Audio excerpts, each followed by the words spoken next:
everybody. Welcome to another episode of Three Dads and a Console.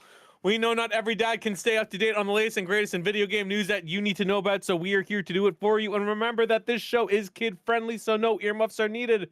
Now on with the show. I'm one of your hosts, Wobble plays alongside. He stays on 16, Pez. Oh, that's a blackjack reference because Yes. before the show you were playing blackjack like a degenerate. I got my free $1. It was showing 3. I stayed 8 aces 14 4 18 womp womp. And that was it. That's it. Dang. I gotta wait until tomorrow to lose my Dang. next $1. Dang, 8:02 p.m. on a Thursday. Wob is losing his next $1. Womp womp. Womp. So we are here. Court is at the rink. We will hear from him soon on whether or not it stinks. So stay tuned. 2 weeks from now, because next week he's going to HAWAII. Havarti. HAWAII is Hawaii. Oh, Come on, The man. Islands It's of from Havarti. Mace, dude. It's from the song I don't know, but it's a Mace song. Mace, like Yeah, where he had a $sign in his name, like yeah, baby remember no money. Macy's back in Pog form. We are so back. So yeah, it's big days. I got to have hot dogs at my office today for free, so today was a good day. What kind of just plain dogs?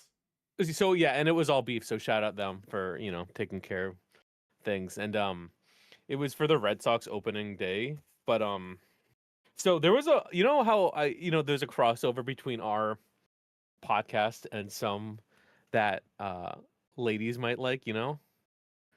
because all my wife and the female, like her friends, they listen to us and then they listen to books, Yep.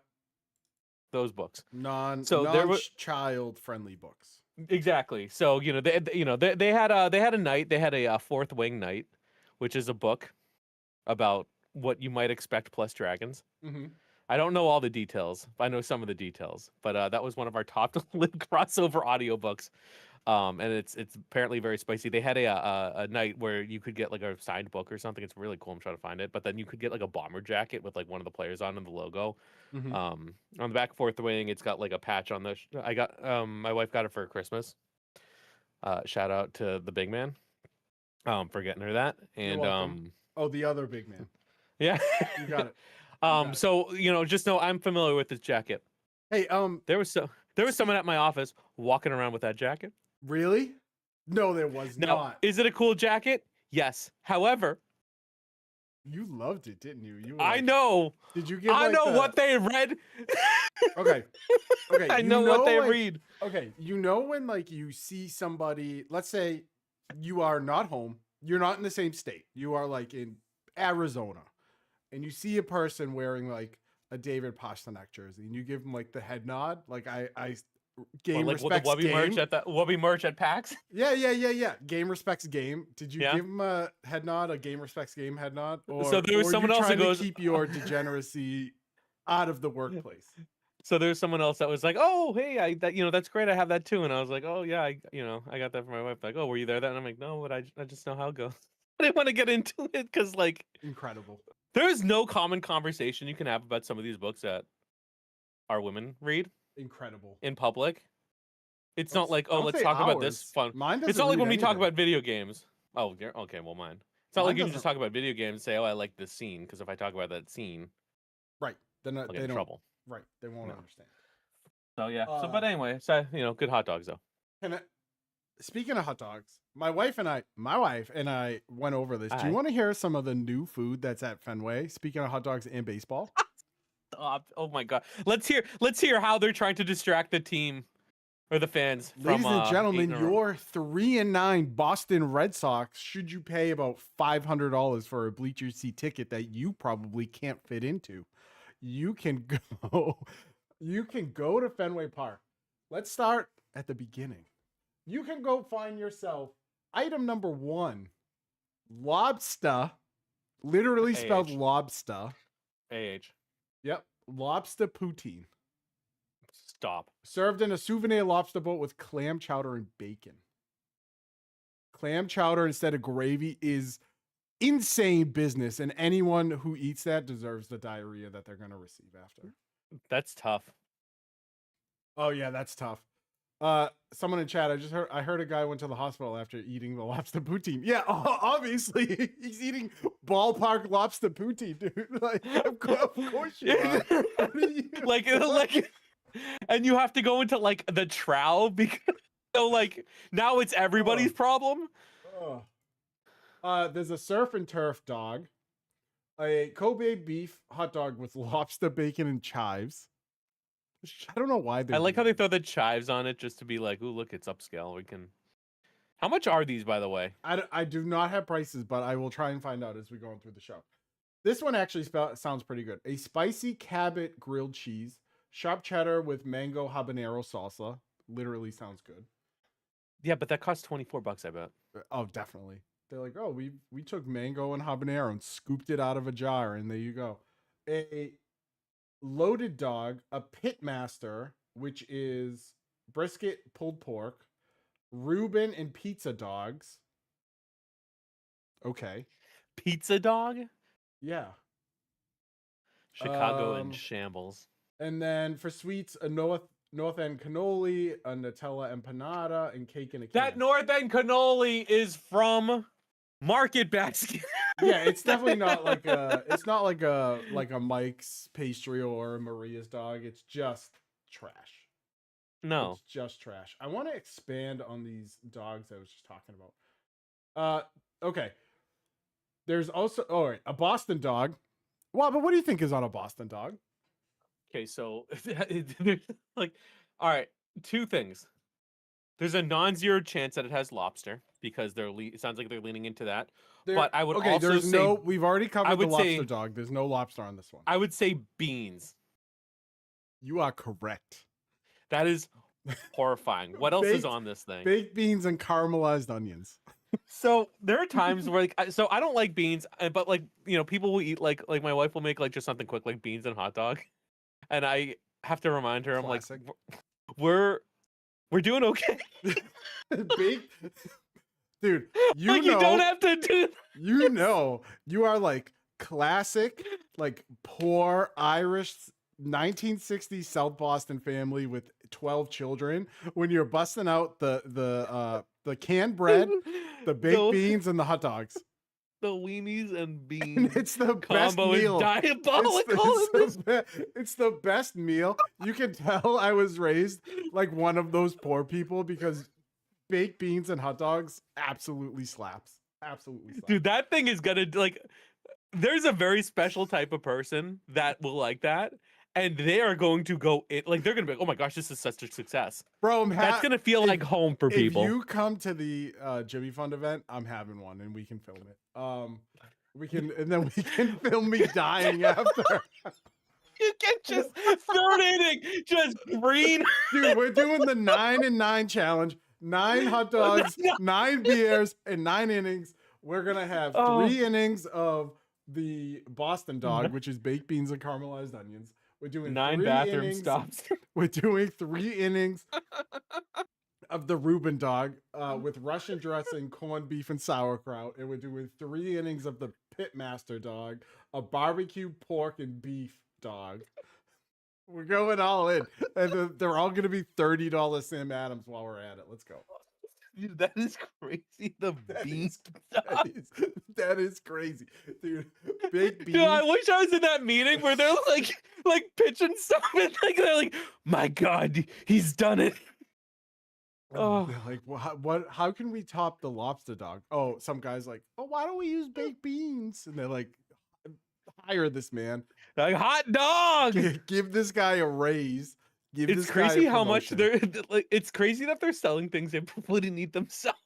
Oh, insane, dude. Like, you know, like John Henry's not sitting there wolfing down a baked bean hot dog. John Henry's not even sitting there. Although the last time he went to a game, I think he went to a game 2 nights ago, and there was a sell the team chant while they were absolutely getting their pants beat off of them. It was great. Oh. That's how good. So, well, this is your Red Sox minute. What an insane also, open. not just What an insane open to this show.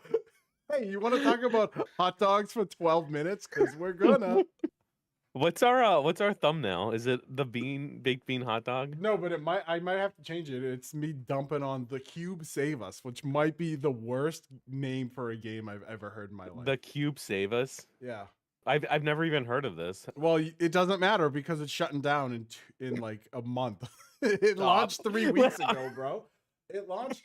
So okay, April 8th. So we're just gonna get right into it. We have talked about Highguard and it closing down, Concord and closing down, and there is now another game that is a live service game that is an extraction shooter that is closing down. So made by XL Games, this is a game called The Cube Save Us. First off, terrible name. What is the cube?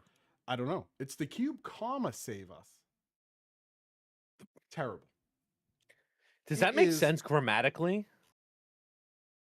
Oh, I don't know. That I can't tell you. Probably not. Probably not. Currently, so this game is shutting down in 1 month. Yikes! Already? Yep. Already. Excuse me. It's like it's a plan where it's like God save us, Lord help us. The Cube save us. Like, oh, gotcha. why wouldn't you just say Cube save us? Cube Save Us. Like, what is he? The Cure? So The Cube Save Us was released on March 18th during last October's Steam Next Fest, and you can find this on Kotaku by John Walker. Its demo was one of the 10 most popular titles to appear in a field of thousands. This must have significantly boosted wish lists and given the impression that there was an audience out there for post-apocalyptic art creators like game. But 3 weeks later, it's been announced that the free-to-play game is shutting down in 1 month. So I decided to take a look at some extraction shooter games that are out right now that are either really popular, semi-popular, or not popular at all, just so we can get an idea of player counts on Steam. The first is The Cube Save Us. So this game launched March 18th. Its all-time peak was 5,177 players. Already, you're in trouble. Yikes. Already you're in trouble. How many people do you think are playing it right now? Per Steam DB. I'm going to go whatever 500. It is, think lower. It's lower than 500? It is almost 4 times lower. That is, so it's not 10%. It's like, what, 80? There are 82 people playing this game right now. You like that math, by the way? I did like it. It was very good. It's 24-hour 80 people? Like, dude, this game could have been an email. Like, what is this? Some of them might be the developers. Like, can you just, like, at that point, like, what are these, like, press announcements they're doing? Like, who are they talking to? Nobody. Truthfully, nobody. I tried to look up The Cube Save Us on Twitch. I can't find it. Oh, there it is. Nobody's playing it. Next. It's 24-hour peak. Nobody's playing it. 360 people. Yeah, literally nobody's playing it. So I said, you know what? Let's take a game that is like in the middle, right? It reviewed really well, but it's not a free-to-play game. It is Marathon. We've talked about Marathon. Yeah. I've talked about my issues with Bungie. Marathon actually reviewing really well. It's at like 84%. It has a pretty good Metacritic score. Its all-time peak, 88,000 people. Pretty good. Decent, right? Not bad. Currently playing 20,000, almost 21,000 people playing right now. And its 24-hour peak was 27,000. So not terrible, right? $40 game, not terrible. Made by a big studio. I'm sure they would hope it would come up. It'd have more players on it. But don't forget, it's also on a bunch of different consoles, right? So probably more people are playing it than we expect. Then I said, let's look at what I would say is right now is the most popular or one of the most popular extraction shooters, and that is Arc Raiders. We know all time, 480,000 players. game absolutely blew doors off. No one thought it was going to do what it did. Playing right now, how many people do you think are playing right now? Arc Raiders? Yep. Like what? 180,000? 89,000 players are playing right now. Respectable for a game Way off. That's been out for 6 months. Pretty respectable. Still gets really a lot of updates. Just had a brand new update, I think, on Tuesday. Made the arc really hard to battle. I've actually re-downloaded it so I can jump back in with some friends and give it another go. 24-hour peak, 109,000. So again, respectable. Great. But it makes me wonder, when you see Concord, you see Highguard, you see the Cube Save Us, you see these games. Some of them aren't even indie games because they are being published by Sony, right? So there may be AA studios, right? Is live service dying? And I would like your response before I go into why I believe it is. I don't think so, but I think what people are having, I feel like we always get these like waves of different themes. Like you had the battle royale like wave, you had the zombie game wave, you have now these like extraction shooter wave. And depending on when your game comes out and if it's like adopted, like there's a winner or maybe there's like a handful of winners. But all these people are like, oh, you know what, I vote, you know, and again, respectfully, you know, people want to make what they want to make. Again, this is a version of art, you know, not going to yuck anyone's yum. But for something like this that has to basically have a player base to survive, or else your game's DOA. Like it's not like a game where like people can enjoy this like independent experience on their own, like on their couch. People only have so much. You're basically fighting for a finite resource of people's time and ultimately money. And if you aren't good at it or your game isn't good, you lose. So like if you're not like Tarkov has a lot of staying power. Arc Raiders was basically like the game that was like agreed upon by like gamers. Again, it's not my kind of game. Like remember like when Helldivers came out, like, but I feel like we're getting to the point where like and now you're seeing like a lot of like I say friend slop lovingly, like people like these silly party games. Yep. I think we're riding that wave right now. But like eventually people are just gonna like move on to like the next trend because that's just what happens. And I think live service gaming is kind of like, again, there's gonna be like new trends, but like you can't be making something that other people are doing better. Like what was it? Like I don't know, there's like some like Royale game that was like trying to compete with like Fortnite where you like turn into a chicken or something. Was that actually called like Battle Royale? Like it's dead. Who knows? Like these like free to play games that wanted to be Overwatch and just aren't.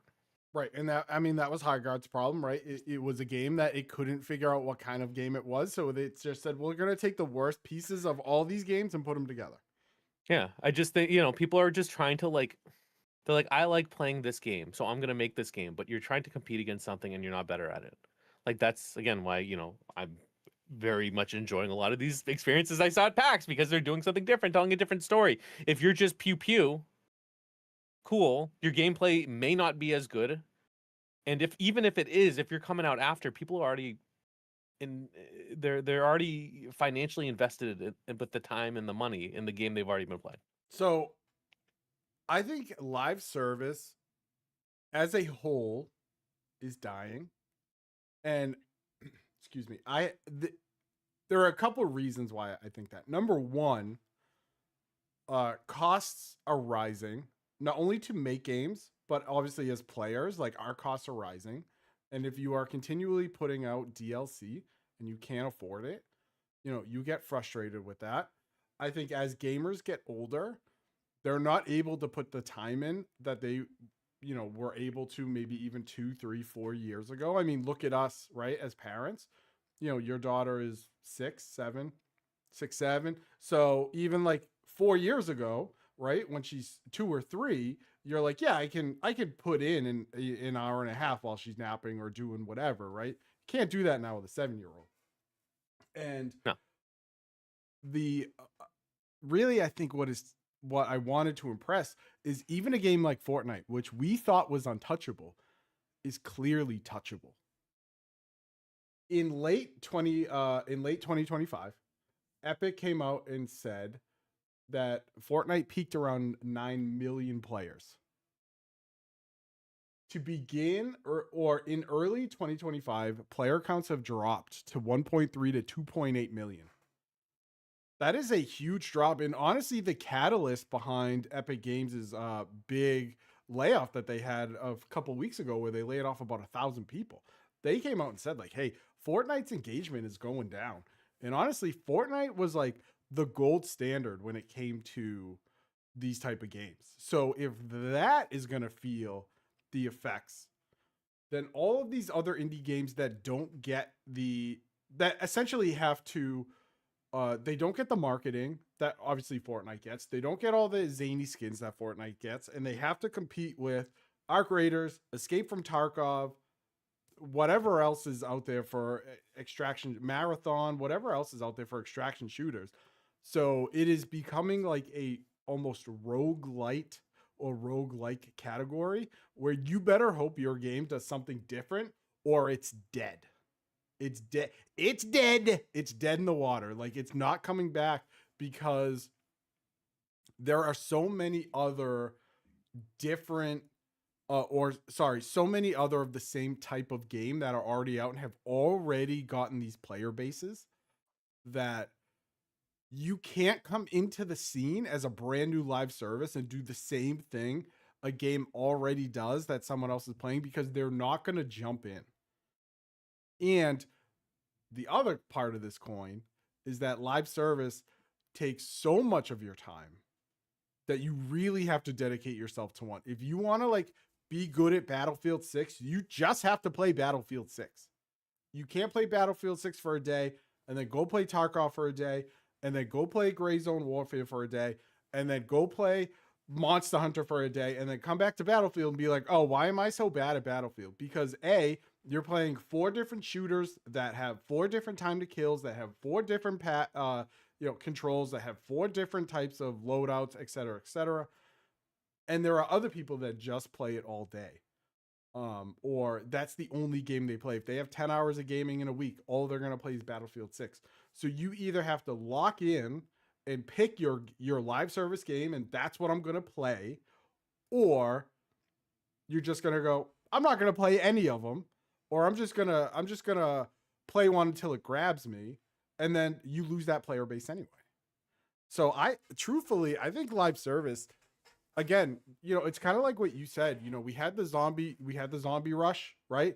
We had all those zombie games that came out, and then we have the friend slot now that's out, and I think live service is honestly gonna eventually see its way out because it's gonna have diminishing returns, and game companies, it's already too expensive to make games, so game companies are gonna go, we can't make a game and then try to sustain this game and then no one's playing it because studios are just going to shut down left and right.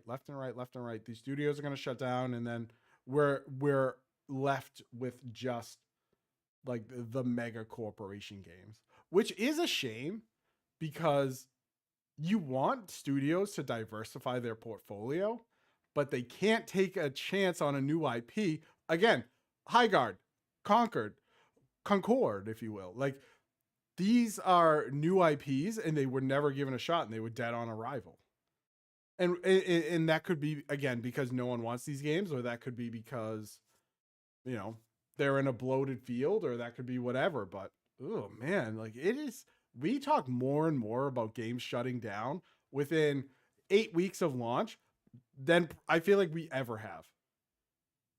And it's crazy too that like these games can shut down. Like the fact that you invest in something that is so dependent on like it's not like I made a game and it didn't sell well initially. Right? Or like, that thing's just out there. What's a good example of that? Something that had like a resurgence later, like in like the life cycle that like people didn't expect. I'm sure there's like a great game example out there where it's like it was nothing in the beginning and then like all of a sudden it just got like super popular. Mm-hmm. People are probably yelling at their cars right now with examples. Let us know on youtube.com/3dads in a console. Yeah, let us know if you got so mad you swerved into the next lane. No, not that. But But like with a live service game, you have that lull in the beginning, or you don't do well, or you don't market it right, or whatever, and it's just your game ceases to exist. That's so weird. That like, why would you put that much money in that type of gamble? And that's coming from someone who just lost $1, right? I know my man. You know, that's a My man stayed on 16, lost a free buck. I Wow. know. You could have used that dollar to And buy lobster poutine, and then Yikes. and then the next day took that free dollar and paid your health insurance because you had to go to the hospital because it gave you like it gave you the squirts. Scurvy. Scurvy. But I don't know. It's just weird that they're like, you know what I'm gonna do? I'm gonna tie up like a $4 million budget, and I'm just gonna pray that people play this game. And if it doesn't sell well, we're just gonna take the loss.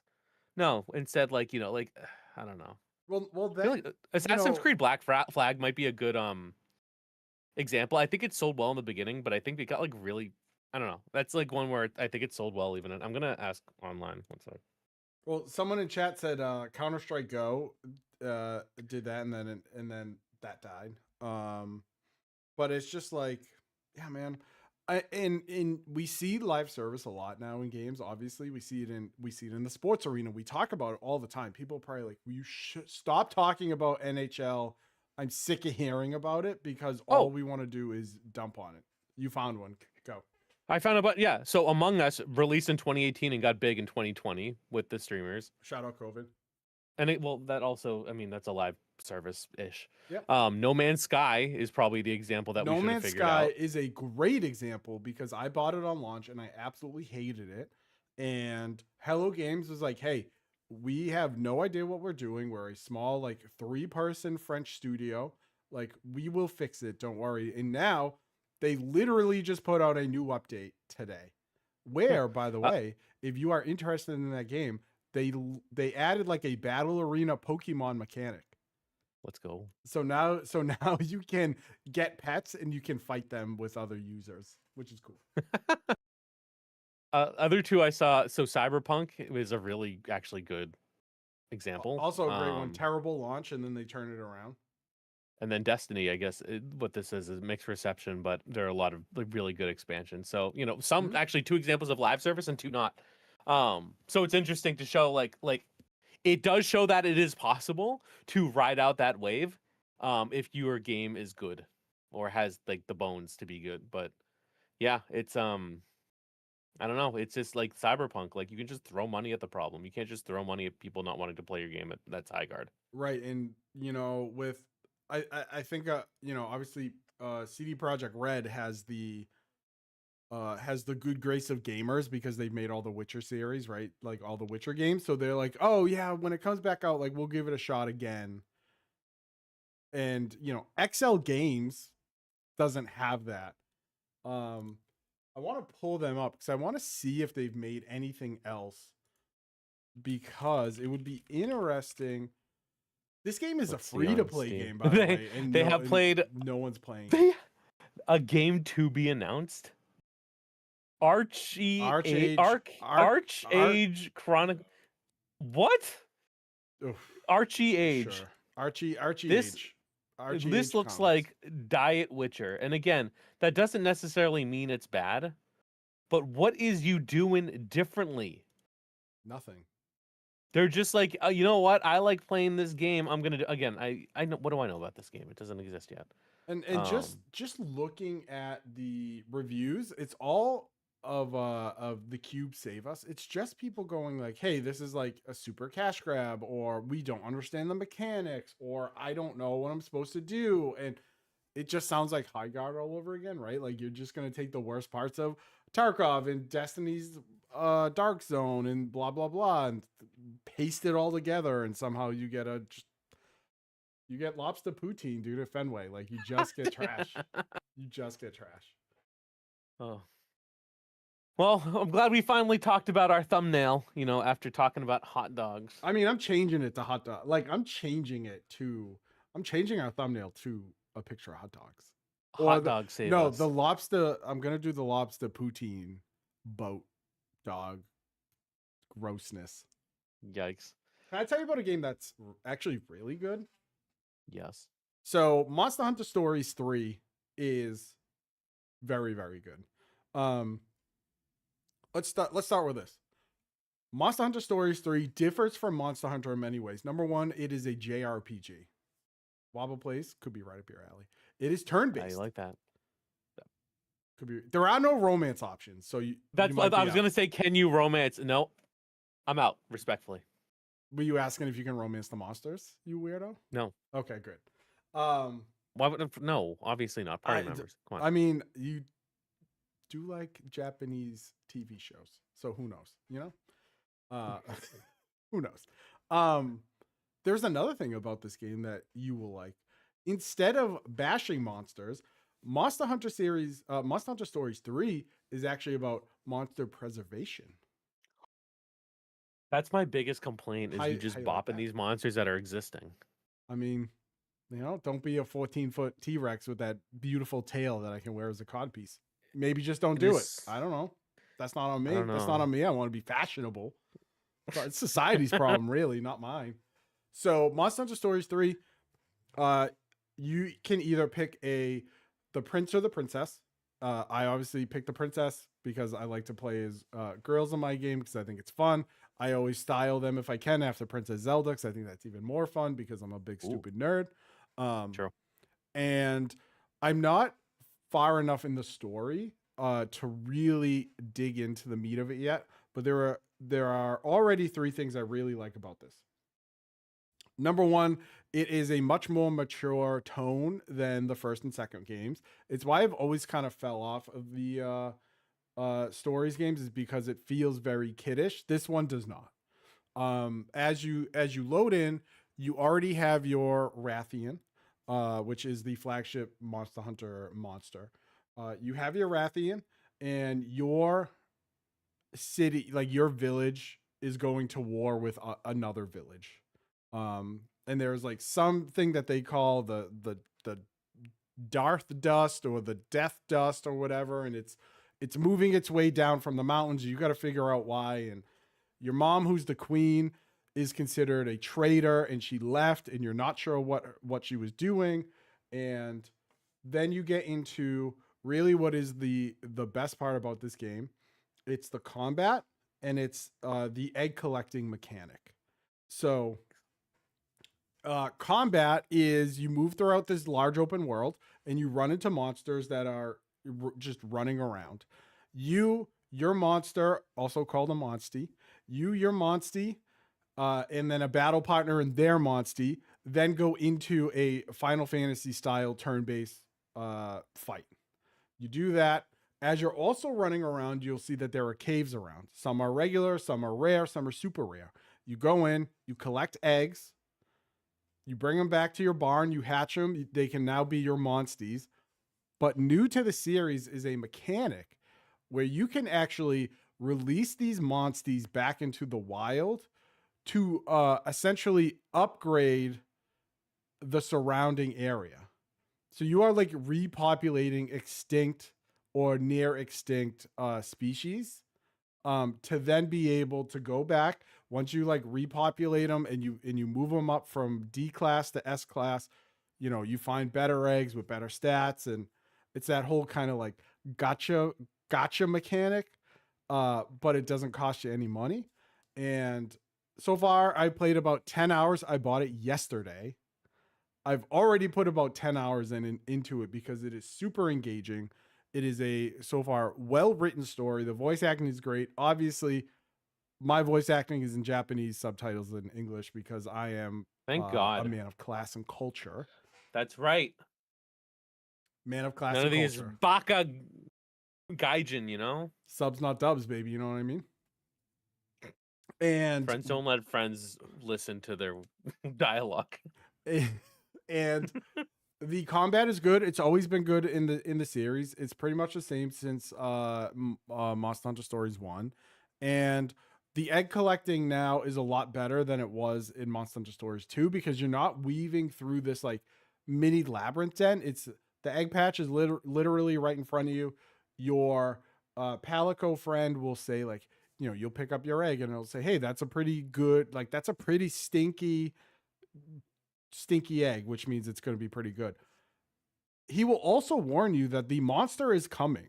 So the monster of like that den, they're like, oh, the monster's on its way. Like you need to hurry up. And then you can get in a fight, it can wreck your day, you lose the egg, and you move on. So it's been really, really fun. I've really enjoyed it.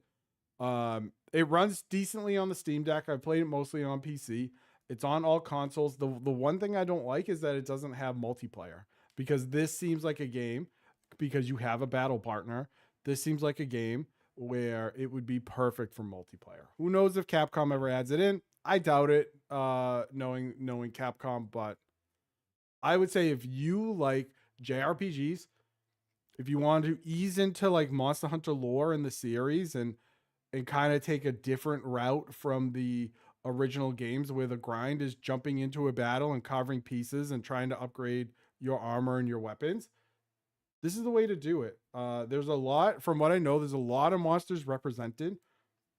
If you are a fan of Monster Hunter Rise like I am, ton of monsters from Monster Hunter Rise for the first time in a Monster Hunter story series. A lot of elder dragons from like Monster Hunter World, some of the new monsters that were in Monster Hunter Rise.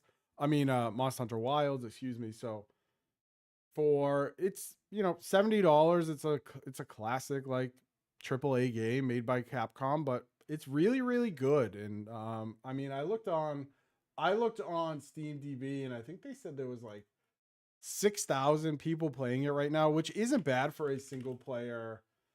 For a single player game. Oh, it's like 3,500. Not bad. It's again, it's a single player game. Like it's gonna go up and down. Yeah, good thing is it's not a live service game where they would shut it down. Right, and that's the thing. Like it's not a live service game, so it doesn't matter. Like you're not gonna miss anything if you play it now, or you play it, a year from now sale. When it's on sale. Like you're not gonna miss anything. But what you are gonna get is a good, seemingly comprehensive story with great mechanics, like great battle mechanics, great collecting mechanics, and it makes you much like Pokemon, right? Like you pick up your Anjanath egg, let's say, and it could be an Anjanath or it could be the variant. So if you want to go variant hunting, then like you can do that. And it has like also it feels it's a Monster Hunter Pokemon JRPG. Like that's the best way I can describe it. And I really like it. And again, 10 hours in 2 days, like speaks volumes. It is cool that they're trying something different with their property, and if it lands, now they've got themselves a trajectory of future things, and if it doesn't, now they've just built upon what they've already done, and like maybe they introduce that as like a sub mechanic in a game or something, or we see it later. But it does sound cool. I don't know, turn-based combat. I mean, I think it's great, and it's very approachable too for people who are new to that, because I wouldn't be able to jump into Monster Hunter like proper.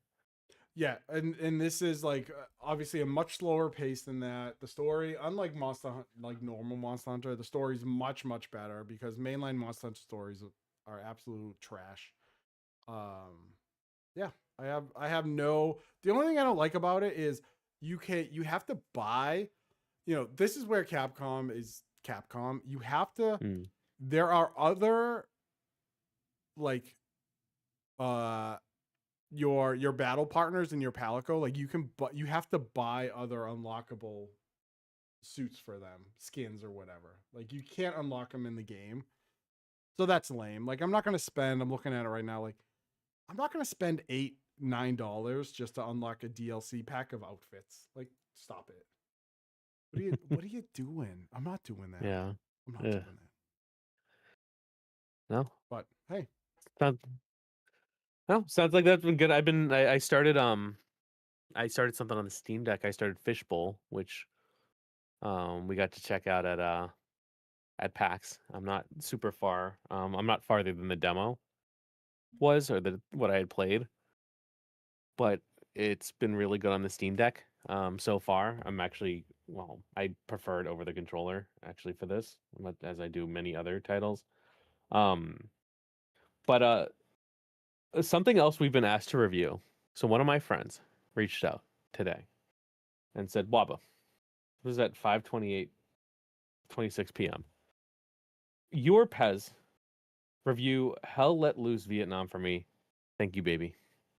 And I said, I'm not good enough for that game. and he said, "But how am I gonna know if I'll like it?" And know what I sent him?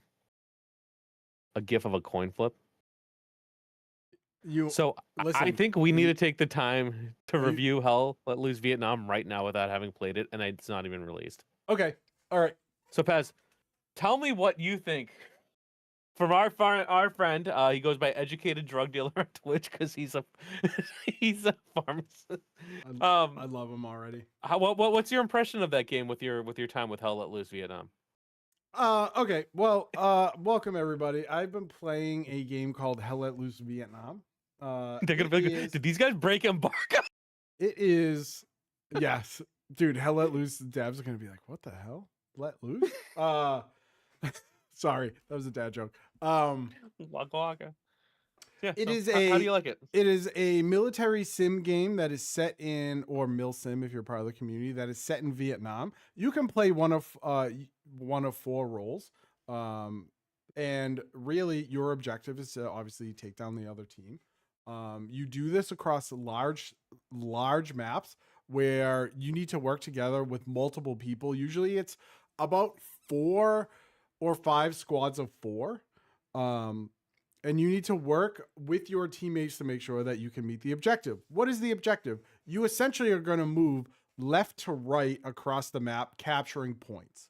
And as you do that, you have to put down stuff called garrisons, which will allow you to put in armor and to, I'm literally just using gameplay from the original Hell Let Loose that is like stuck in my head.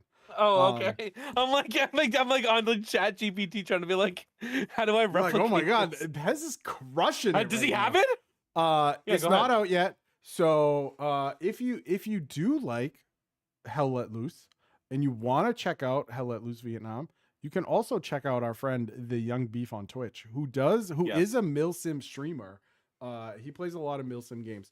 I would absolutely check out Hell Let Loose Vietnam if the devs wanted us to. I have no problem doing that. From Hell Let Loose, from what I've watched, the original game, Vietnam is probably going to be very close to the same mechanics. You may not have like to do the garrison and all that stuff because I believe Hell Let Loose is set in World War II. So obviously some things are going to be different from the original to this one, but I don't think it's just going to be a copy and paste DLC. They seem to be taking their time to really put this game together. If you like Hell Let Loose, I don't know why you wouldn't get Hell Let Loose Vietnam, because it is going to be more Hell Let Loose, but in a new area. So you're not just fighting in like Poland for the 1400th time. So there's my quick impressions of Hell Let Loose Vietnam. That's great. You just reviewed a game Didn't that we I haven't nail played, it? and it was really good. I nailed it. Someone in chat, my friend Mikey in chat, I hope he's still listening because I want him to be like, that was so accurate. It felt like you just played it. Yeah, it's like you just reviewed it. I'm gonna let him know after this. Now, tell me too. I think it's important. What are your thoughts on the Vietnam War? Okay, well, so No, for those out there, the Vietnam. No, don't get into. Oh boy, you want to hear about oranges? Oh, in the comments below. You want to hear about Agent Orange? Orange, you glad you didn't ask me this question?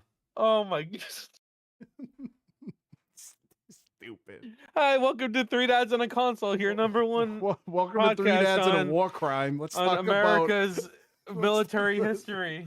Welcome to Three All Dads right, and a well, War Crime, where we talk about Vietnam War. And I mean, that review is fantastic. So I'll let him know. What else you got for the folks? I think that was that everything we had on our list and then some. So you at the top of the show asked me how much the lobster poutine was. How much do you think it is? Okay, can you read the ingredients again? Refresh my memory. Yes. For those that just joined us, give me a second. Who's joining 40 minutes into a podcast? Like they're like, you know what? I want to learn about this, but I'm just gonna skip ahead to like. Bro, don't worry. End. I pulled numbers. Don't worry about that. You stop that. It is crispy fries. Okay. Crispy fries topped with lobster meat, clam chowder, and bacon, served in a boat-shaped container. That's 28. This is a $36.99 meal item. What did you say? $36? $36.99. $36.99? Brother. You are so close. $39.99. Imagine, I was built for this. imagine how psychotic someone needs to be to sit in 97-degree weather in a seat that is 2 times too small for their fat New England butts. And then they get up and they spend $40 on French fries, hot clam chowder, lobster. Oh, I forgot the chowder. So my Hot rationale was, clam okay, chowder. so the fries are $8. You know, maybe I could make it a little less because you're throwing it in. The lobster I put at 20, and then the bacon. Like, so now that's where I'm like, okay, now that's gonna be like an extra 5, and like when you put the roll, that's why you got 36. I forgot about the chowder. You have to add a little bit What do more. you mean roll? But that was There's my no roll. rationale. Is There's no lobster? I roll. would. Oh, there's no roll. No, it's just like you were having Canadian poutine, which is fries, cheese curds, and gravy. Take out the cheese curds, put in clam chowder, lobster meat, and bacon. Take out the gravy. Dude, this is something that you eat as a punishment for your charity stream. This is something your stupid drunk friends think of at 2 a.m. in your college dorm room. Of just like, what is the grossest thing we can eat? Some guy's like, why don't you just like microwave the French fries, man? And then put it in the... microwave the lobster. It's gonna make the place. Yeah, you still got that imitation lobster because you know they're not like you know they're not just ripping Maine lobsters apart like in an Aramark like booth, dude. They're just cracking this can open and they're Dude, how do we verify that this is lobster, not crab? That's a great question. That is a great question. Like, there's gotta be more to this. Yeah, price reportedly. So someone on Reddit said $39.99, and Reddit Google's telling me $39 to $40. So disgusting. See, you know, there's some teams that give away basically like, hey, dollar hot dogs, but no, Nope. $40 meals. Listen, if you want the privilege to watch your quadruple A Red Sox, you are gonna pay for it. Ticket prices, parking, beer, and $40 lobster poutine. Oh my gosh. Well, hey guys, if you try the poutine, let us know in the comments below. Yeah, let us know which hospital we can send merch to before you die of dysentery because you're eating because it's June and you're just scarfing down disgusting lobster poutine like a maniac. There's so many like medicines and vaccines for like diseases out there, but I feel like this would contract one of the ones that we've already been already have like immunization for. Like people are gonna start getting like scurvy, or they're gonna start getting like the measles from this. You know what? If Like- I was a nurse, I just wouldn't take care of you. I would say you did this to yourself. Get out. Take There's my like a Hippocratic oath responsibility to and the throw it in the public. trash. Nope. You are a toxic Avenger at this point. Get out.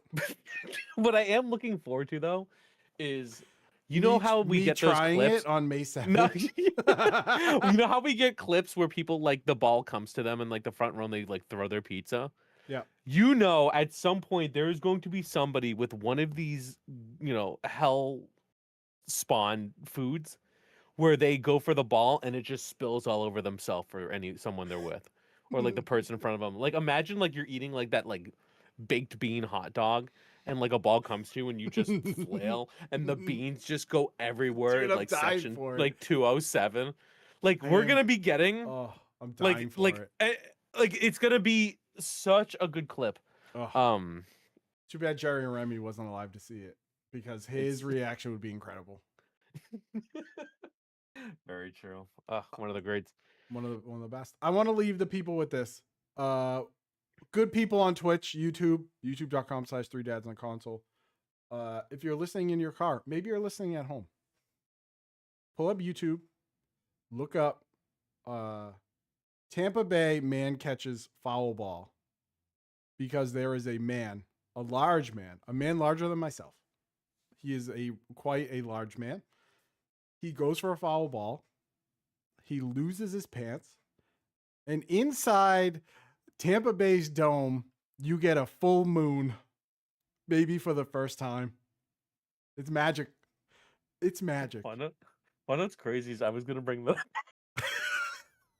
Were you really?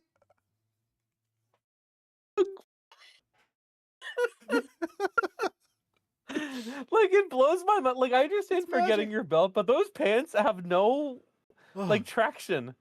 It's like he put on, it's like he put on like a garbage bag, like that type of support. Like Like, there's no. brother, look. Here's a tip for the big dudes out there: belts are not gonna work. Get suspenders. Like, it's Yeah, fine. it's It's all fine. good. It's stylish. It's fine. You do not